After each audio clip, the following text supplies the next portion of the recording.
Adjustments हम सीख चुके थे, अब हम आगे की एडजस्टमेंट्स करेंगे जो कि काफ़ी इम्पॉर्टेंट हैं और जनरली क्वेश्चंस में यही आती है। तो वो कौन सी है? सबसे पहले बैड डेट। बैड डेट का मतलब क्या होता है? देखो, बैड मतलब बुरा, डेट मतलब जो आपके डेटर्स आपका पैसा नहीं दे रहे हैं और कंपनी ये मान चुकी है कि इनसे तो कोई पैसा आने की उम्मीद ही नहीं है, उसे बैड डेट कहा जाता है। अब कंपनी अपने बहुत सारे डेटर्स होते हैं जिनको कंपनी ने उधार पर सामान बेचा होता है, तो कंपनी क्या करती है, जो उनका पैसा नहीं दे रहे, 4 साल हो गए, 5 साल हो गए, उन्हें बैड डेट में डाल के हटा देती है, कहती है एक नुकसान था, सह लेंगे। तो उस नुकसान को हम कहाँ दिखाते हैं? प्रॉफिट एंड लॉस के डेबिट साइड, यानी कि ये अमाउंट ऑलरेडी डेटर्स में से डिडक्ट होता है कि हमारे इतने अमाउंट के डेटर पैसा नहीं दे रहे हैं, राइट। अब बात आती है बैड डेट की, तो हमने देख ली कि प्रॉफिट एंड लॉस में डेबिट साइड हम दिखाते हैं।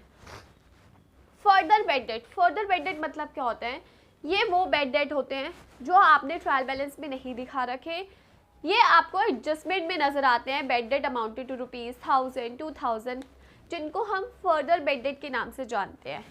इसका मतलब ये है कि ये तो हमारा नुकसान था ही, इसके साथ साथ और भी नुकसान हो रहा है जो अभी तक हमने रिकॉर्ड नहीं किया था। तो अब हम उसे रिकॉर्ड करेंगे फर्दर बैड डेट को। तो उसे किस तरीके से रिकॉर्ड किया जाता है, कहाँ किया जाता है? देखो, उसे हम प्रॉफिट एंड लॉस में दिखाते हैं, ऑफकोर्स नुकसान है।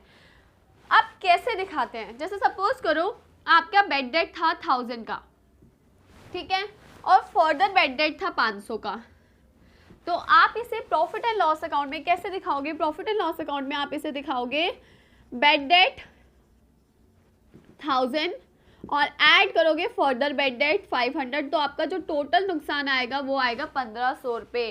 कैसे? बैड डेट तो ऑलरेडी आना ही था जो कि ट्रायल बैलेंस में अपेयर्ड होगा, और जो ट्रायल बैलेंस से बाहर होगा उसे हम फर्दर बैड डेट बोलेंगे, जो कि है 500।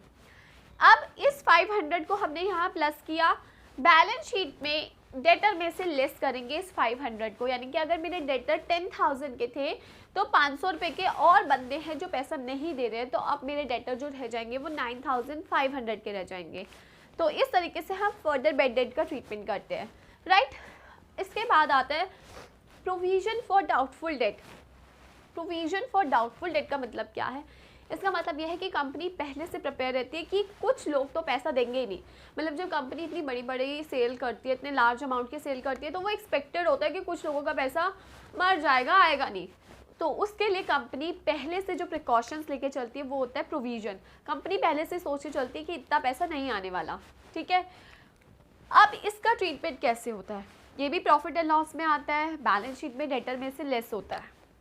अगर आपको एडजस्टमेंट में गिवन है कि make a provision of 5% on debtor, ठीक है, तो आप क्या करोगे? अपने डेटर पे 5% का प्रोविजन बनाओगे और उसे प्रॉफिट एंड लॉस में दिखाओगे और डेटर में से प्रोविजन को लेस करोगे।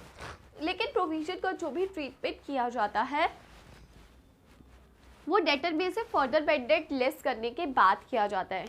यानी कि आप जो भी प्रोविजन बनाते हो, अगर इस केस में मेरे डेटर 10,000 के थे और उसमें से मैंने 500 लेस किया था, मेरा 9500 आया था, तो मेरा जो प्रोविज़न बनेगा वो 9500 पे बनेगा, ना कि 10,000 पे।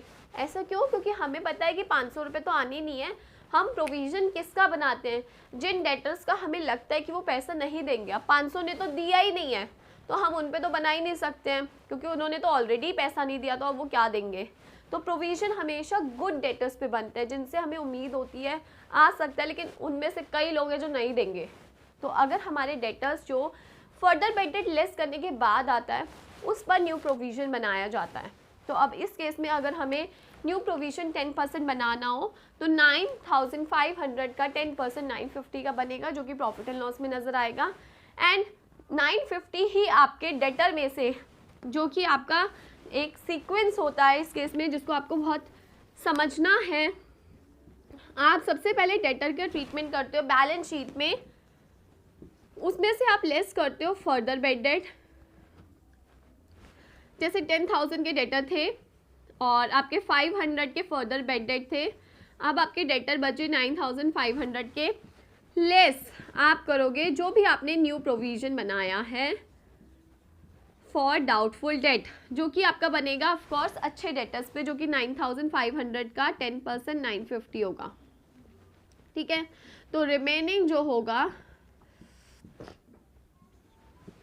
8,550 वो आपके बैलेंस शीट में फाइनल फिगर जो होगी वो ये शो होगी। सीक्वेंस क्या रहेगा, डेटर में से फर्दर बैड डेट लेस करेंगे न्यू प्रोविजन। चलो यहाँ तक बात सही थी। अब कंपनी को कई बार ऐसी सिचुएशन फेस करनी पड़ती है कि जब उसको फर्दर बैड डेट तो है ही, लेकिन उसके ट्रायल बैलेंस में एक प्रोविज़न पहले से भी है। अगर ऐसा होता है कि कंपनी के पास पहले से भी कोई प्रोविज़न बना पड़ा है तो हम उसे ओल्ड का नाम देते हैं। क्या नाम देते हैं? Old provision. ठीक है, अब इस केस को मैं आपको पूरा अच्छी तरीके से सॉल्व करके दिखाऊंगी कि अगर आपको कोई कंसेप्ट अभी तक नहीं समझ आया तो आप यहाँ से समझ सकते हो। राइट, हम लोग क्या करते हैं, हमारा एक प्रॉफिट एंड लॉस अकाउंट में शो होता है अमाउंट, एक होता है हमारे बैलेंस शीट में। ठीक है, प्रॉफिट एंड लॉस में हम कैसे दिखाते हैं, हमें क्या क्या चीज़ गिवन है, हमें डेटर गिवन है 2,10,000 के, हमें provision for doubtful debt given है 10,000 का, कि 10,000 हमने पहले से सोचा हुआ था कि पैसे नहीं देंगे। बेड डेट है हमारे 3,000 के, फर्दर बेड डेट है हमारा 10,000 का, और हमें न्यू प्रोविजन बनाना है 10%।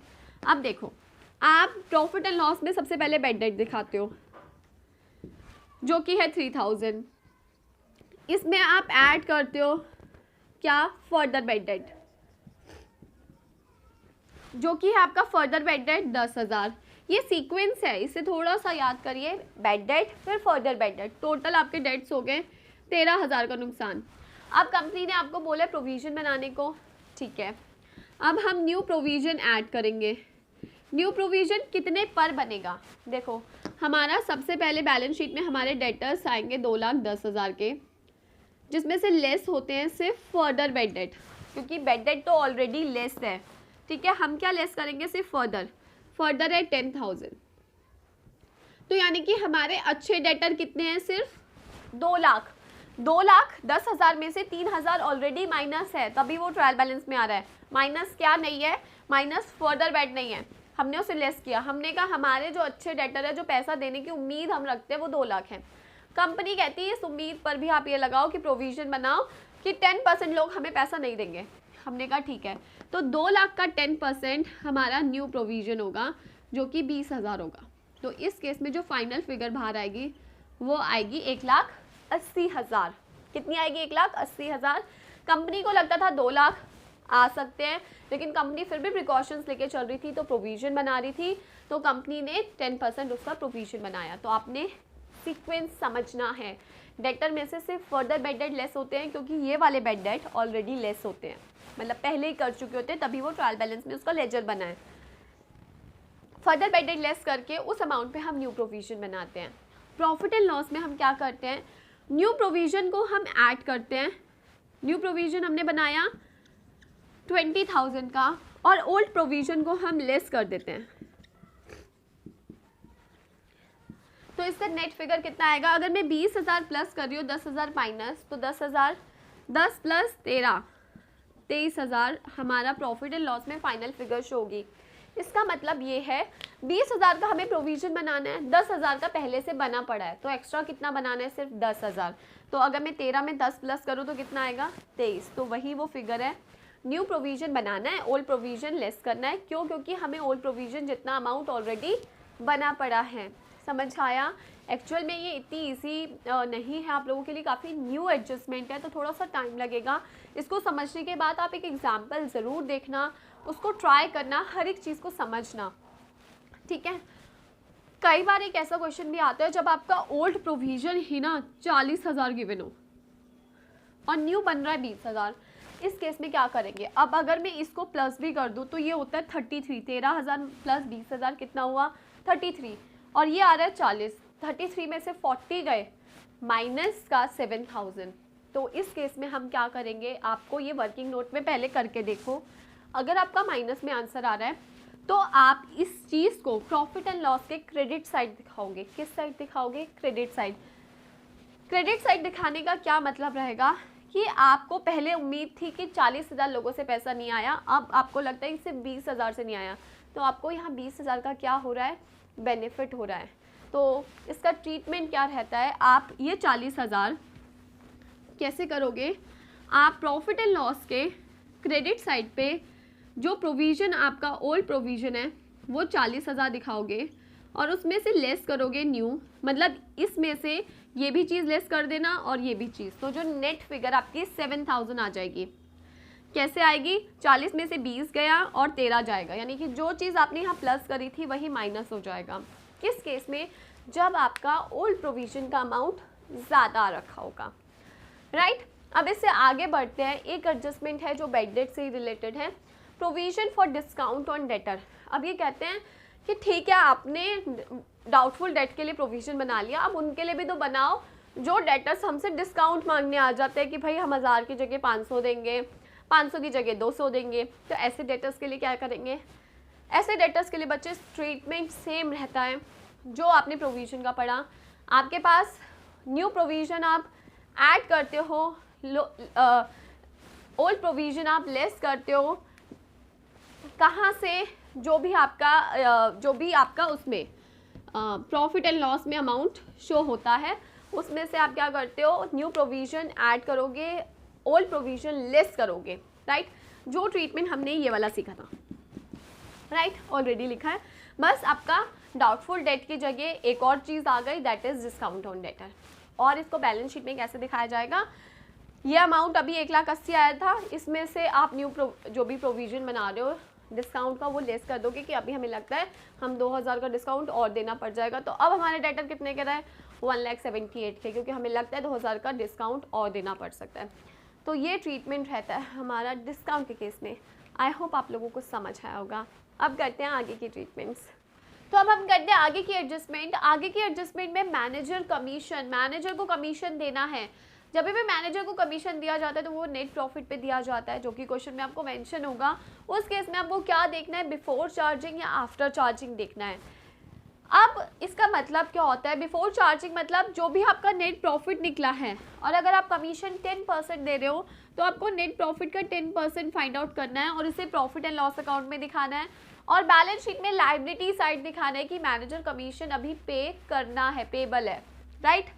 अगर आफ्टर चार्जिंग है तो उसका तरीका होता है नेट प्रॉफिट इनटू जो परसेंटेज आपके ऊपर है वही परसेंटेज आपकी 100 में प्लस हो जाती है। तो यानी कि 10 में 110, अगर ये 5 होता तो 5 में 100 प्लस 5 हो जाता। इसका मतलब ये होता है कि आपका प्रॉफिट ऑलरेडी इस अमाउंट में एडेड है, इसलिए आप नीचे उस अमाउंट को ऐड करते हो, प्रॉफिट के परसेंटेज को। और इसका भी same profit and loss account में आप शो करते हो, प्लस बैलेंस शीट में लायबिलिटी साइड शो करते हो। सेकेंड एडजस्टमेंट आती है इंटरेस्ट ऑन कैपिटल की। इंटरेस्ट ऑन कैपिटल देखो पार्टनर को दिया जाता है उसके कैपिटल पर, राइट। तो बिजनेस के लिए ये एक नुकसान की बात है। तो प्रॉफिट एंड लॉस में हम डेबिट साइड दिखाते हैं इंटरेस्ट ऑन कैपिटल को, और बैलेंस शीट में उसके कैपिटल में ये अमाउंट प्लस कर देते हैं कि भाई आपका इतना पैसा हमने देना है। तो इंटरेस्ट ऑन कैपिटल इस तरीके से दिखाया जाता है। अब आता है goods taken for personal use. अगर किसी बंदे का एसी का काम है और वो उसमें से 2 एसी अपने घर ले जाता है तो उसे हम ड्राइंग्स कहते हैं, क्योंकि उसने वही अपने बिजनेस का सामान पर्सनल यूज़ के लिए लेके जा रहा है। तो अगर ऐसे केस में वो बिजनेस का सामान लेके जाता है तो हम ट्रेडिंग अकाउंट में परचेज में से उस अमाउंट को लेस कर देते हैं, क्योंकि हमने जितने का परचेज किया था उसमें से इतना गुड्स अब जा चुका है एज अ ड्राइंग, ठीक है, लेस करते हैं। और कैपिटल में से भी ड्राइंग्स को लेस किया जाता है, कहाँ पर? बैलेंस शीट में से एज अ ड्राइंग, कि इस पर्सन की कैपिटल इतने अमाउंट से कम हो गई है। अब इसके बाद आता है स्टाफ वेलफेयर। स्टाफ वेलफेयर यानी कि आपने अपने स्टाफ को जिसमें आप डील करते हो वही सामान as a free sample distribute कर दिया, कई बार एडवर्टाइजमेंट में डिस्ट्रीब्यूट कर दिया। तो इस केस को हम किस तरीके से डील करते हैं? लाइक अगर स्टाफ को आप दे रहे हो सामान, ठीक है, अगर स्टाफ को दे रहे हो सामान तो आप परचेजेस में से उस सामान जितने का दे रहे हो लेस करोगे, क्योंकि परचेज आपकी कम हो रही है। 10 लाख का सामान खरीदा था, 10,000 का डिस्ट्रीब्यूट कर दिया, तो आप परचेजेस में से लेस करते हो, पहली चीज़। सेकेंड, कैपिटल वगैरह में तो इसका कोई एडजस्टमेंट नहीं है, इसका एडजस्टमेंट होता है प्रॉफिट एंड लॉस के डेबिट साइड, क्योंकि कंपनी के लिए ये एक्सपेंस की बात है, नुकसान की बात है।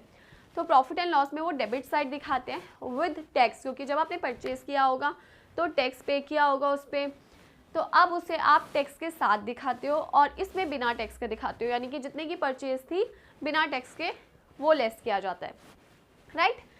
इसके बाद आता है अब नॉर्मल लॉस। अब नॉर्मल लॉस किसे कहते हैं? अब नॉर्मल लॉस कहते हैं अगर जैसे बिजनेस के आग लग गई या फिर चोरी हो गया सामान, यानी कि थेफ्ट हो जाना, फायर हो जाना, तो इसको अब नॉर्मल लॉस कहा जाता है। और अगर उसका सामान जल जाता है तो इस केस में हम ट्रेडिंग में से परचेजेस माइनस करते हैं।